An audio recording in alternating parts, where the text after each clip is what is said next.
Hi students, today we are going to study the narration of declarative sentences. Okay, as I told you earlier in the previous lecture, we studied different rules of changing direct speech to indirect speech. Okay, and I told you the reported speech, that is the content which is enclosed in double inverted comma, may be in 5 type of sentences and 12 type of tenses. हमने ये पढ़ा था और मैंने कल बताया था, पिछली वीडियो में मैंने ये बताया था कि जो रिपोर्टेड स्पीच होता है, यानी जो सेंटेंस डबल इन्वर्टेड कॉमा में इनक्लोज्ड होता है, या हम ये कहें कि जो कंटेंट होता है रिपोर्टर का, वो किसी भी सेंटेंस में हो सकता है और किसी भी टेंस में भी हो सकता है. तो अगर टेंस वाइज बात करें तो 12 टाइप ऑफ टेंसेस, 12 में से किसी एक टाइप में हो सकता है वो. अगर सेंटेंस वाइज बात करें तो 5 टाइप के सेंटेंस हो सकते हैं: declarative, interrogative, imperative, exclamatory and optative. Optative एक अलग टाइप का सेंटेंस है जो हमने शायद इससे पहले नहीं पढ़ा हो, आप लोगों ने नहीं पढ़ा होगा, लेकिन यहाँ पे वो डिस्कस होता है. ठीक है ना. और दूसरी इंपॉर्टेंट बात यह है कि जो रूल मैंने बताया था, इससे पिछले वाले वीडियो में जो रूल मैंने बताया था, तो वो एक जनरल रूल है. वो किसी सेंटेंस में यूज होगा, किसी सेंटेंस में यूज नहीं होगा. अब मैं उसको रिपीट करने नहीं जा रहा हूं, पहले आप उस वीडियो को देख लें, उसके बाद से हम शुरू करते हैं उसको. ठीक है ना. तो सबसे पहले हम शुरू करेंगे डिक्लेरेटिव सेंटेंस.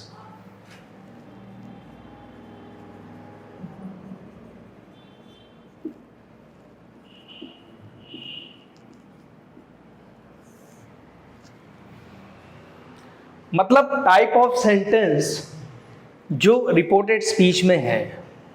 ठीक है ना. अब यहां हम देखते हैं, मैं 2 एग्जांपल दे रहा हूं, अभी मैं सॉल्व नहीं करूंगा, 2 एग्जांपल दे रहा हूं.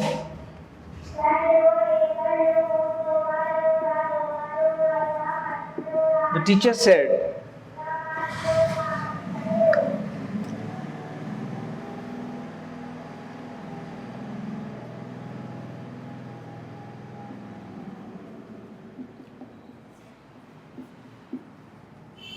I am writing a poem. दूसरा example, Rohan said,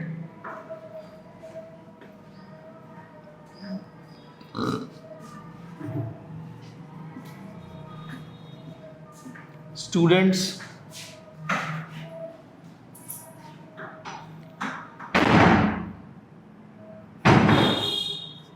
have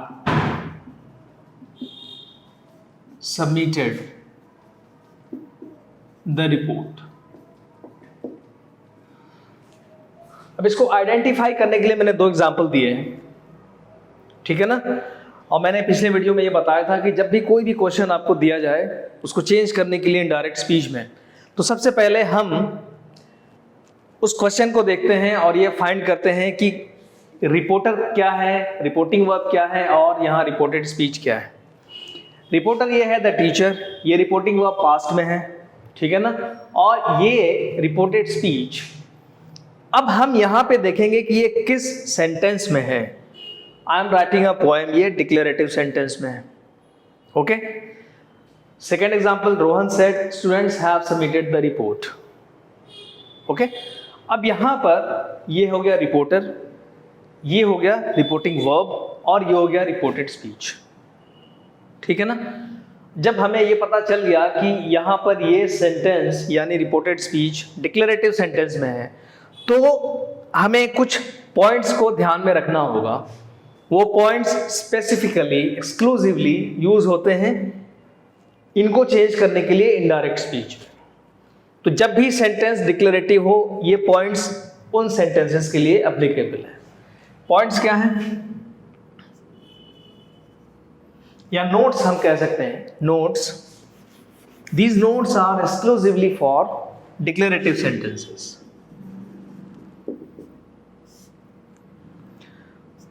first,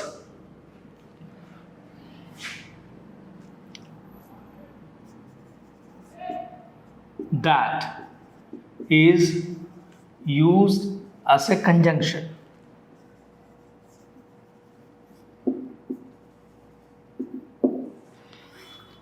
that is used as a conjunction. Okay, we'll remove comma from here,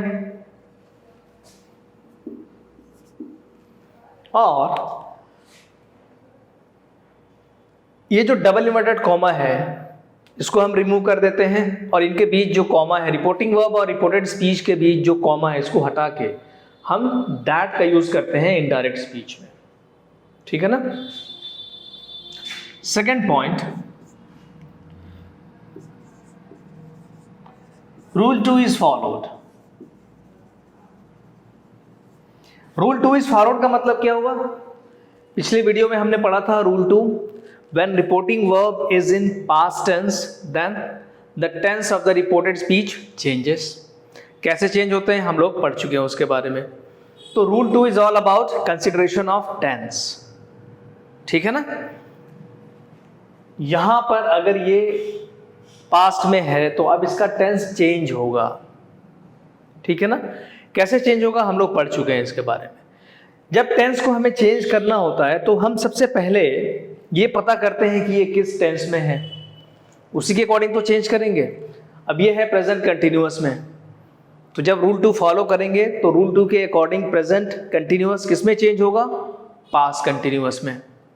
ठीक है ना। मतलब ये हुआ कि अगर ये सेंटेंस डिक्लेरेटिव है तो जब हम इसको चेंज करेंगे इंटरोगेटिव में, सॉरी इनडायरेक्ट स्पीच में, तो हम रूल 2 को फॉलो करेंगे, मतलब टेंस को कंसीडर करेंगे। Okay.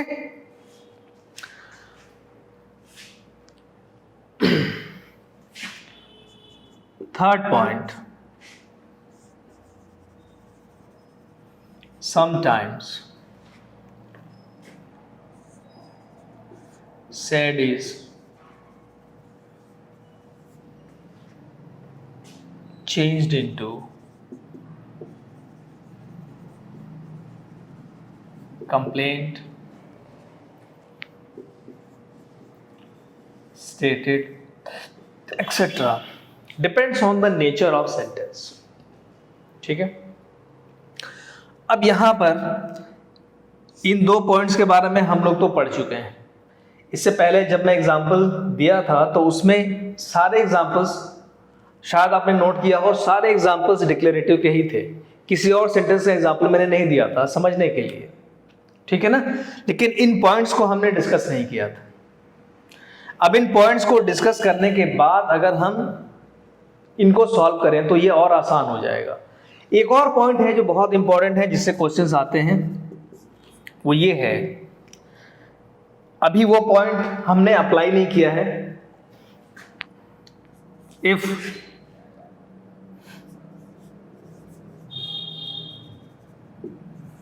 Reporting verb is followed by any object then, ये बहुत इंपॉर्टेंट पॉइंट है, told is used in indirect speech. इसको अभी हमने अप्लाई नहीं किया है, आज हम लोग इसको डिस्कस करेंगे। 1 2 3 4 वी हैव 4 पॉइंट्स हियर, जिनमें से हम इन 2 पॉइंट्स को अप्लाई कर चुके हैं इससे पिछले एग्जांपल्स में।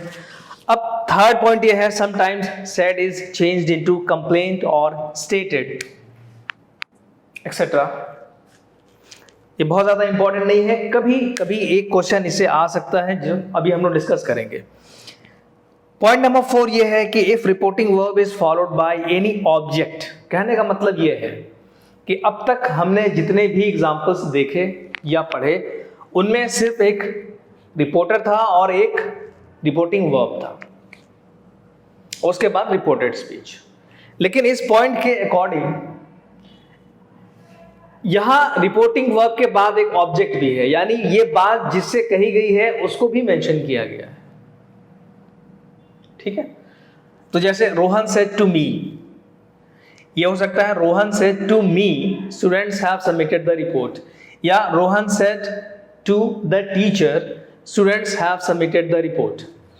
अब इस पॉइंट के अकॉर्डिंग इस रिपोर्टिंग वर्ब के बाद अगर कोई ऑब्जेक्ट आ गया, यानी किससे कही गई है ये बात, उसको भी अगर मेंशन कर दिया गया, तो जब हम इसको चेंज करेंगे इनडायरेक्ट स्पीच में तो हम टोल्ड का यूज करेंगे, सेड का यूज नहीं करेंगे। क्लियर? ये चारों पॉइंट्स हमें याद रखने हैं। ये चारों पॉइंट्स एप्लीकेबल हैं अगर यहां पर ये सेंटेंस डिक्लेरेटिव है। क्लियर? अब हम देखते हैं इनका सॉल्यूशन।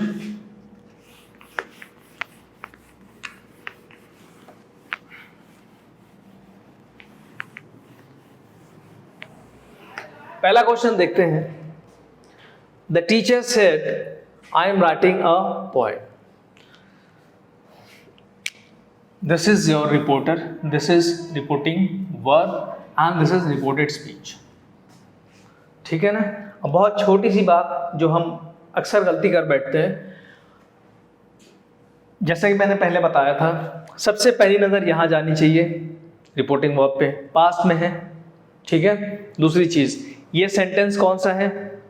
डिक्लेरेटिव है। ठीक है? तो अब हम श्योर हो गए कि अब इसका टेंस चेंज होगा। और जब ये कंफर्म हो जाए कि ये सेंटेंस डिक्लेरेटिव है, तो अब डिक्लेरेटिव के जितने भी पॉइंट्स हैं, ऑल 4 पॉइंट्स, उनको हमें ध्यान में रखना है। ओके? अब हम इनको चेंज करते हैं।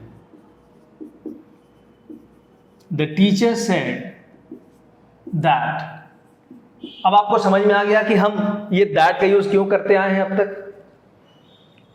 अब तक जितने भी क्वेश्चन हमने डिस्कस किए यहां बोर्ड पे, सब में हमने दैट का यूज किया, क्योंकि अप्रोक्सीमेटली सारे क्वेश्चंस, जितने भी डायरेक्ट स्पीच के क्वेश्चन थे, सब में ये रिपोर्टेड स्पीच डिक्लेरेटिव था। तो जब भी ये सेंटेंस डिक्लेरेटिव होगा, यहां पे दैट का यूज होगा एज ए कंजंक्शन। दूसरी बहुत इंपॉर्टेंट बात ये है जो हम अक्सर मिस कर जाते हैं, वो ये कि हमें ये देखना होगा कि यहां पर इस सेंटेंस का, मैं पहले बता चुका हूं कि ये एक इंडिपेंडेंट सेंटेंस है, इसलिए इसका पहला लेटर कभी भी कैपिटल होता है, लेकिन जब इसको चेंज करते हैं तो ये इस पूरे सेंटेंस का पार्ट हो जाता है, तो यहां कैपिटल लेटर यूज नहीं होता। ठीक है? अब ये प्रोनाउन है आई।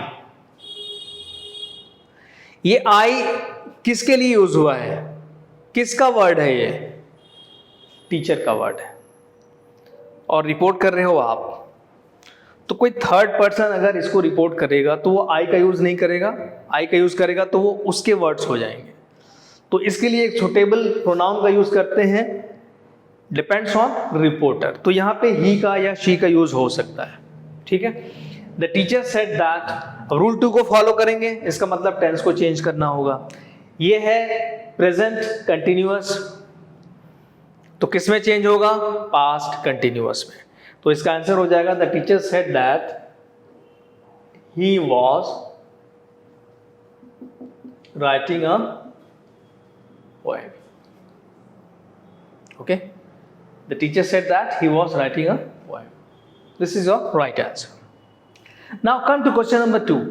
Rohan said students have submitted the report. ठीक है? बहुत सिंपल है ये।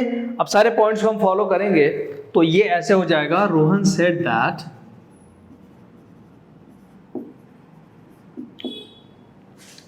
students had submitted the report. अब एक चीज और यहां पे गौर करनी है, ये डेलिबरेटली मैंने दोनों एग्जांपल्स दिए हैं। यहां पर ये प्रोनाउन है तो ये रिपोर्टर के अकॉर्डिंग चेंज हो गया। अब ये स्टूडेंट्स है, ठीक है ना? तो इससे रोहन का कोई लेना देना नहीं है। अगर ये होता कि I have submitted the report, तो ये यहां पे ही का यूज करते, क्योंकि ये आई किसके लिए है? रोहन के लिए। रोहन अपने बारे में बात नहीं कर रहा है, स्टूडेंट्स के बारे में बात कर रहा है। ठीक है? तो ये सेंटेंस अगर देखें तो डिक्लेरेटिव है, टेंस अगर देखें तो प्रेजेंट परफेक्ट है। तो डिक्लेरेटिव के सारे पॉइंट्स अगर हम फॉलो करें यहां पर, तो ये क्या हो जाएगा? यहां दैट का यूज, रूल 2 फॉलो करेंगे तो टेंस बदल जाएगा। क्लियर? तो ये हो जाएगा Rohan said that students had submitted the report.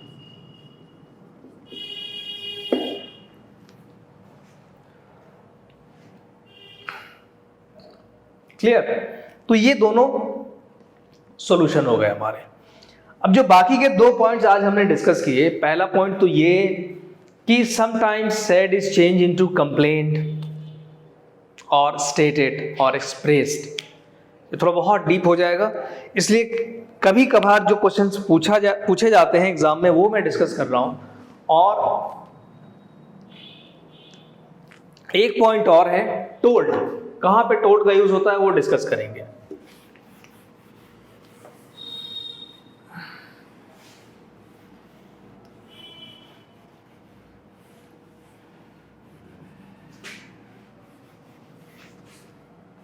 Look here. Question number 3.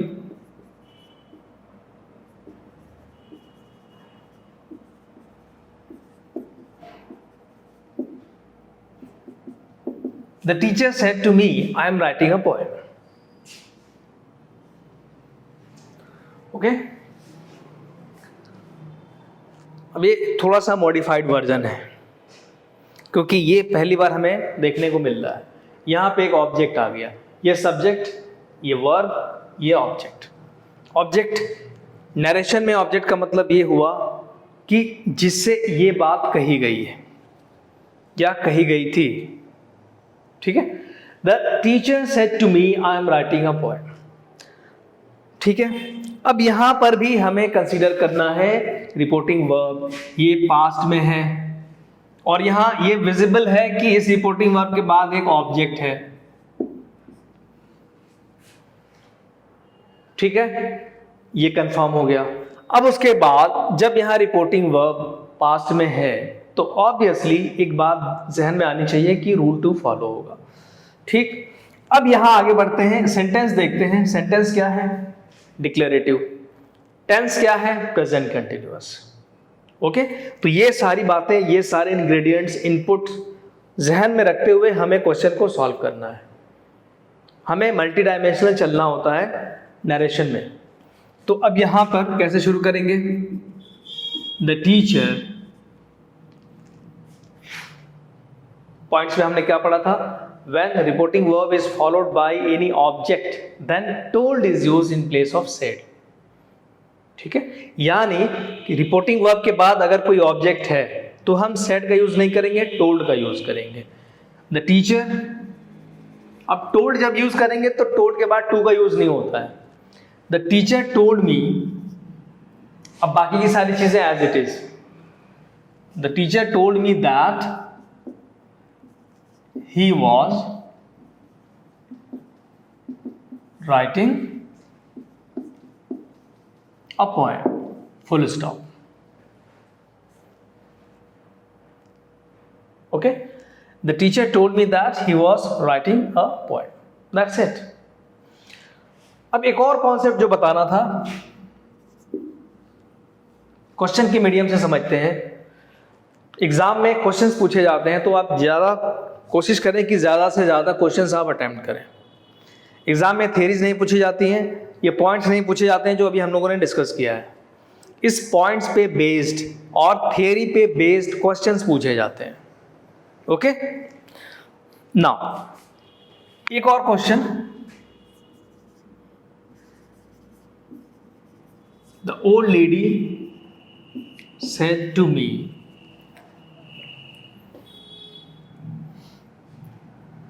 said to the, okay, it's good, said to me,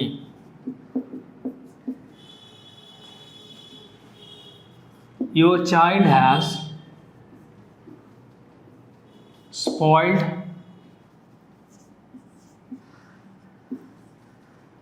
my garden.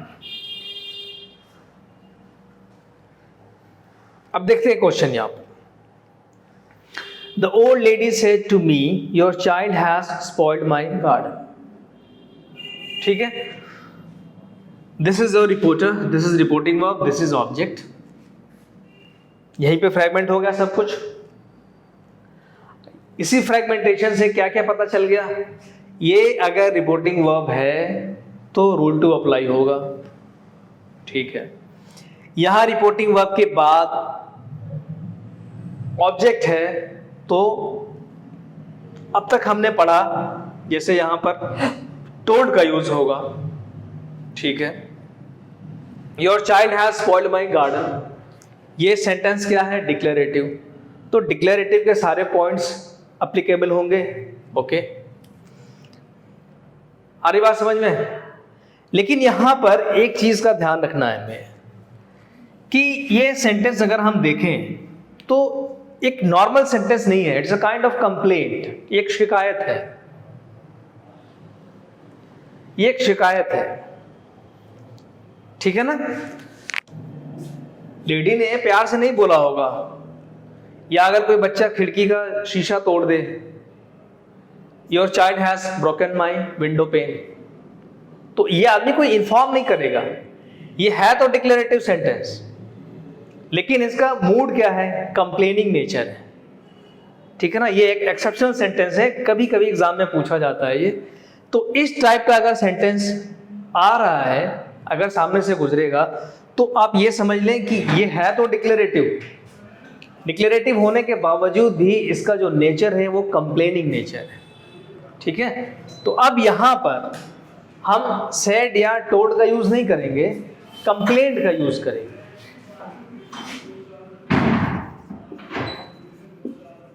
The old lady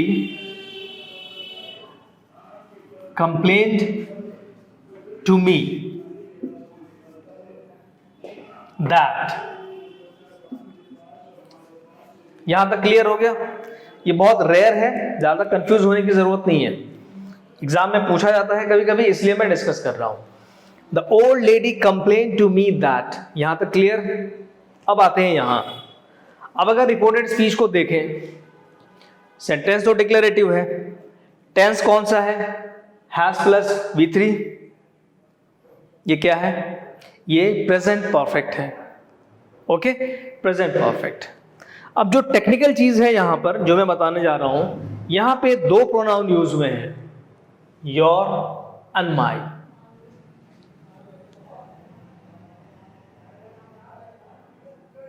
clear? Your and my. अब आपको decide करना है कि कौन सा प्रोनाउन रिपोर्टर के लिए है, कौन सा प्रोनाउन ऑब्जेक्ट के लिए है। दूसरी इंपॉर्टेंट बात यह है कि जब भी यहां पे ऑब्जेक्ट मी होगा तो यह एज्यूम करना है कि ये आपसे कही गई बात है, या जो आदमी इस क्वेश्चन को अटेम्प्ट कर रहा है ये बात उससे कही गई है, ये बात आपसे कही गई है और आप ही इसको रिपोर्ट कर रहे हैं या नरेट कर रहे हैं। आ रही बात समझ में? अगर यहां पे मी है तो इसका मतलब ये हुआ कि ये जो स्टेटमेंट है ये आपसे ही कही गई थी और आप ही इसको नरेट कर रहे हो, ठीक है ना?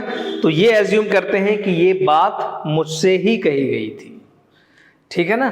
तो ये बात जब आपसे कही गई थी तो आपको ये एज्यूम करना है कि ये सेंटेंस आपके लिए है। तो जब ये सेंटेंस आपके लिए है तो यहां योर किसके लिए हो गया? For me. और ये माई किसके लिए? ओल्ड लेडी के लिए। या फिर शॉर्ट में हम ऐसे कह सकते हैं कि जो फर्स्ट प्रोनाउन होता है, जो फर्स्ट प्रोनाउन होता है, जो फर्स्ट प्रोनाउन होता है, फर्स्ट प्रोनाउन होता है वो ऑब्जेक्ट के लिए होता है, जो सेकेंड प्रोनाउन होता है वो रिपोर्टर के लिए होता है, ठीक है? तो the old lady complain to me that, अब योर चाइल्ड किस में चेंज होगा? माई चाइल्ड में। My child had spoiled her garden.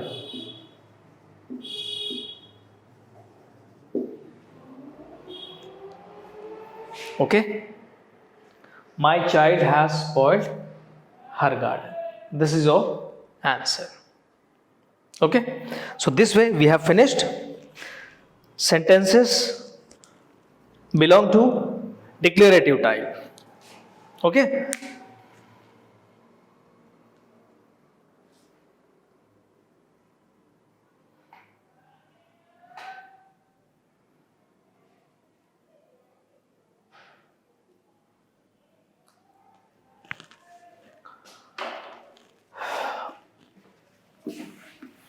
now we'll study about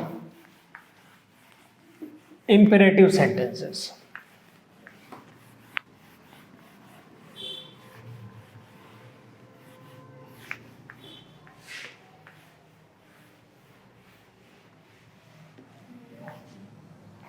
Imperative sentences.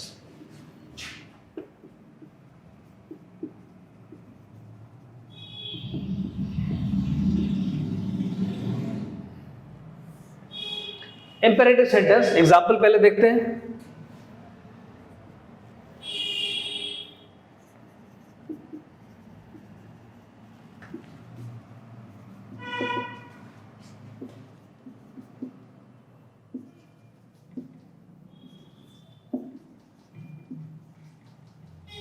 अभी समझते हैं ये कौन सा सेंटेंस है.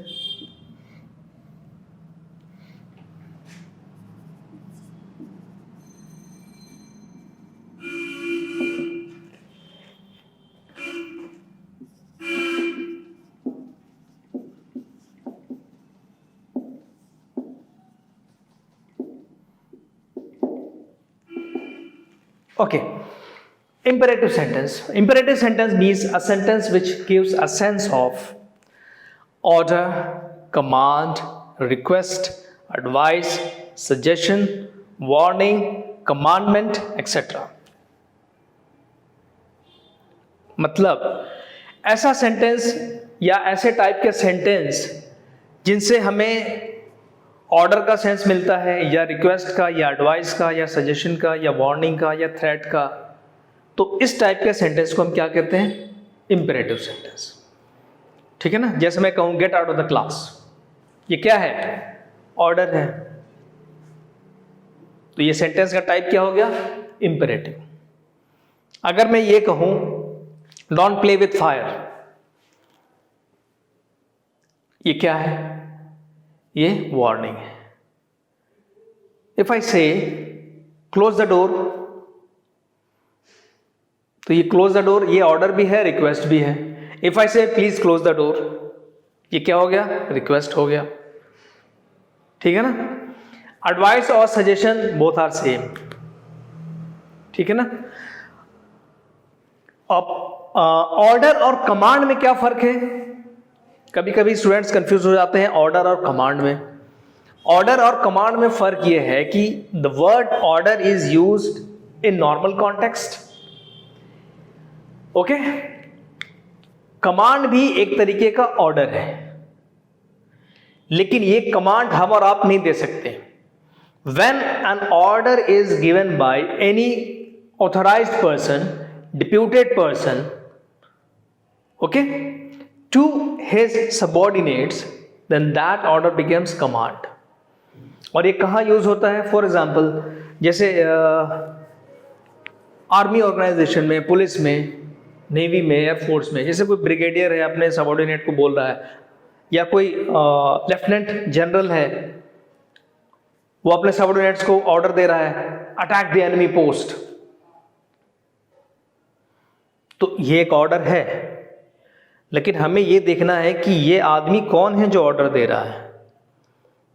ओके. इस तरीके के इंसान जो गैजेटेड ऑफिसर्स हैं, they are serving in army और military, when they give order to their subordinates, then that order becomes command. Ordinary आदमी कमांड नहीं दे सकता, ये याद रखिए आप लोग.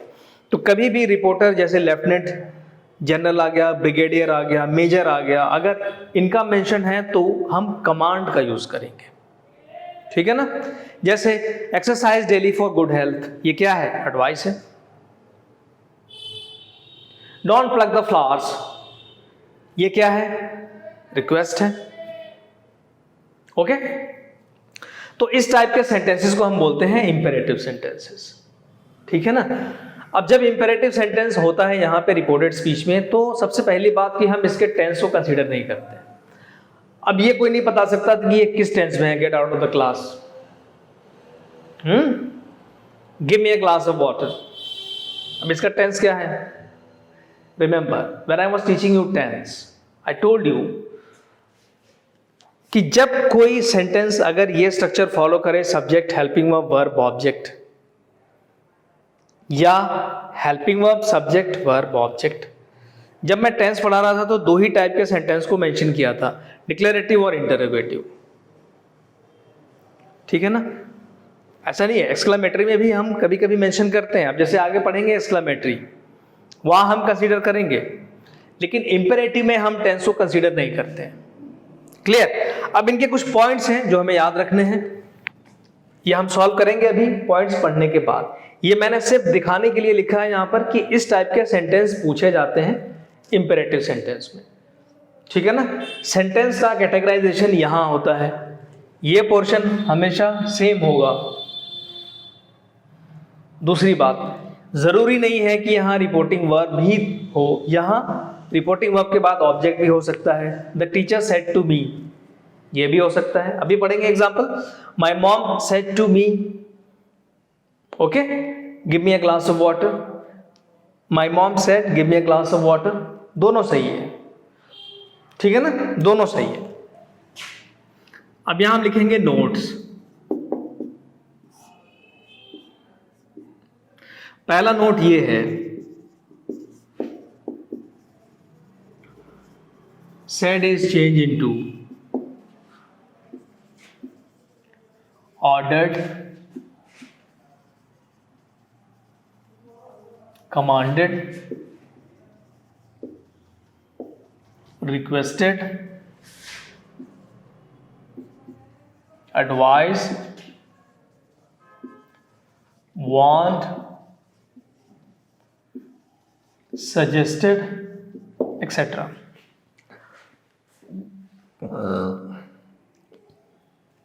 इनमें से किसी एक को ऑप्ट करना है।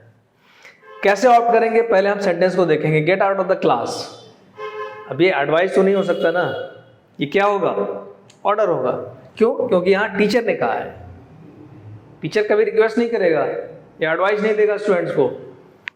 My mom said give me a glass of water, ये रिक्वेस्ट भी हो सकता है, ऑर्डर भी हो सकता है, ओके। तो पहला पॉइंट ये है, पहला पॉइंट के अकॉर्डिंग सेड के बदले में हम इनमें से कोई एक वर्ड चूज करते हैं, depends on the sense of the reported speech, okay. दूसरा, रूल 2 इज नॉट फॉलोड। हम रूल 2 को फॉलो नहीं करते हैं। रूल 2 को फॉलो नहीं करने का मतलब यह हुआ कि हम यहां पर टेंस को कंसीडर नहीं करते। Third point, TO2, to is used as a conjunction. To is used as a conjunction. जैसे हम डिक्लेरेटिव में दैट का यूज करते थे, यहां पे हम टू का यूज करेंगे। रिमेंबर, ये बहुत इंपॉर्टेंट पॉइंट है। ये कहां यूज होता है, इंपेरेटिव सेंटेंस में। अब ये तीनों पॉइंट्स को हमें ध्यान में रखना है, ठीक है। एक पॉइंट और है जिनका यूज बहुत होता है, don't is changed into not to. Whenever you find any sentence in which there is a word don't, for example, don't play with fire, don't smoke, तो इस don't के बदले में हम not to का यूज करते हैं। ये चारों पॉइंट हमें याद रखना है। Now come to the questions.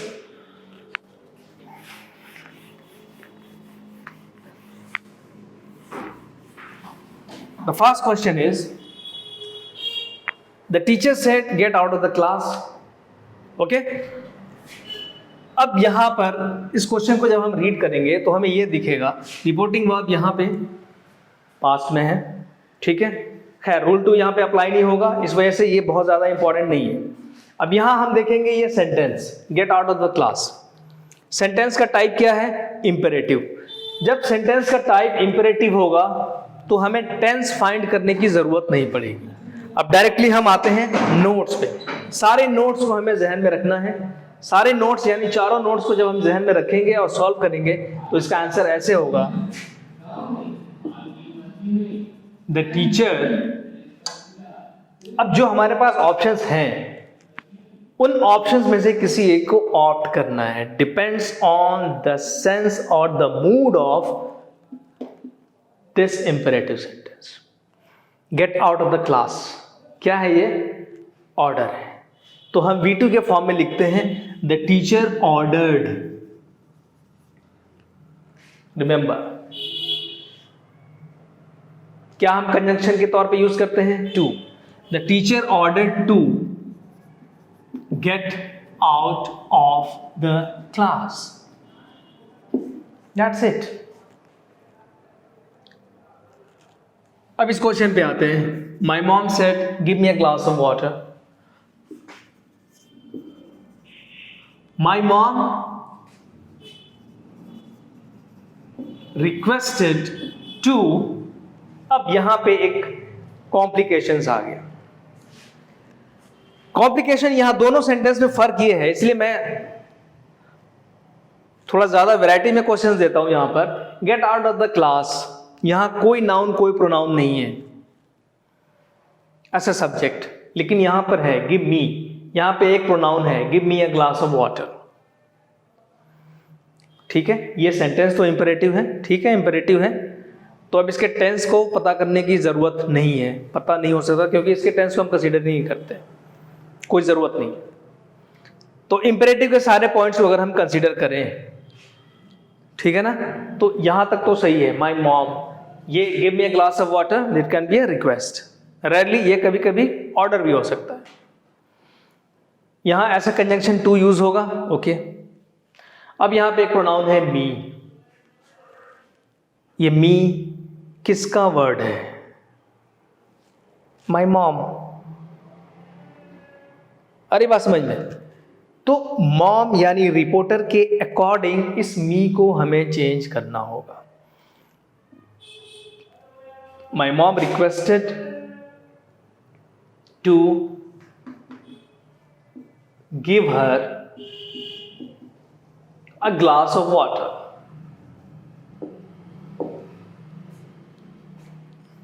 My mom requested to give her a glass of water. Okay, अब इस सेंटेंस में इसी सेंटेंस को मॉडिफाई करते हैं। ये तो हो गया, अब इस सेंटेंस को मॉडिफाई करते हैं।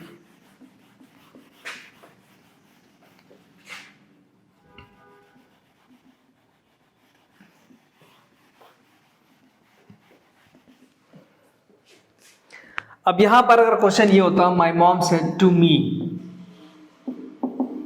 Give me a glass of water. Please pay attention. My mom said to me give me a glass of water. यहां दो मी आ गए, एम ई मी। एक मी तो ये हो गया, ये आप हो गए या मैं जो इस क्वेश्चन को सॉल्व कर रहा है। ठीक है ना? My mom said to me give me a glass of water, और ये दूसरा मी है। ये मी किसके लिए है? मॉम के लिए। मॉम को अगर कोई बात कह रही है तो वो मी का यूज करेंगी, give me a glass of water. अब यहां पे एक मी है as an object, as an object यहां पे एक मी है, और एज अ प्रोनाउन यहां पे एक मी है। ठीक है ना? No need to be confused, कुछ नहीं करना है, पैटर्न सारा वही रहेगा। यहां पे बस ऐसे हो जाएगा, माई मॉम रिक्वेस्टेड मी, यहां सेड टू के बदले में requested me. My mom requested me to, ये टू तो हमें यूज करना है as a conjunction. My mom requested me to give her a glass of water.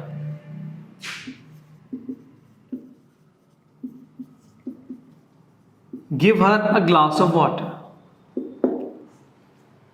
That's it. Okay?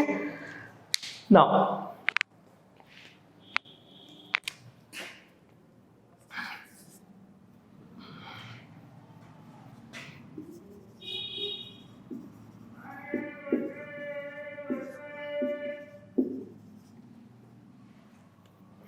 the doctor said to me, don't smoke. Now, very interesting. Here we apply the fourth note. The doctor said to me, don't smoke. Don't smoke. अब इस sentence को देख के ही पता चल जा रहा है कि ये क्या है, इंपेरेटिव सेंटेंस है. ओके, और डोंट को हम किस में चेंज करते हैं, नॉट टू में. ठीक है, सारे पॉइंट्स को अगर हम कंपाइल करें इंपेरेटिव के तो हमें ये पता चलेगा जब हम इसको चेंज करेंगे तो ये क्या हो जाएगा, द डॉक्टर एडवाइज्ड मी. सारे नोट्स को अप्लाई करें, यहां पर नोट्स को फॉलो करें, तो ये तो होना है. खैर ये तो यहां तक तो सही है, द डॉक्टर एडवाइज्ड मी. और एक नोट ये भी है कि हमें टू का भी यूज करना है, the doctor advised me to. ठीक है, यहां अगर हम टू का यूज करते हैं तो हमें ये भी देखना होगा कि इसको भी तो चेंज करना है. डोंट किस में चेंज होगा, नॉट टू. तो अगर सारे नोट्स को अगर आप देखें और सबको ध्यान में रखते हुए अप्लाई करें और एक आंसर को फ्रेम करें या आप इसको नरेट करें तो ये ऐसे होगा, the doctor advise me to not to smoke. लेकिन ये गलत है, क्योंकि इस तरीके का जब भी क्वेश्चन मिले तो ये ध्यान में रखना है कि इस डोंट को हमें चेंज करना है नॉट टू में, और इस नॉट टू में एक टू आ रहा है, TO2. जब एक टू ऑलरेडी आ रहा है आगे तो हम इस टू को स्किप करते हैं, जो कि हमें ऐसे कंजंक्शन यूज करना है. क्लियर? तो अब ये आंसर हो जाएगा, the doctor advise me not to smoke. आ रही बात समझ में? अगर आप यहां ये लिखें the doctor advise me to not to smoke तो ये गलत हो जाएगा. तो ये एक एक्सेप्शनल सेंटेंस है.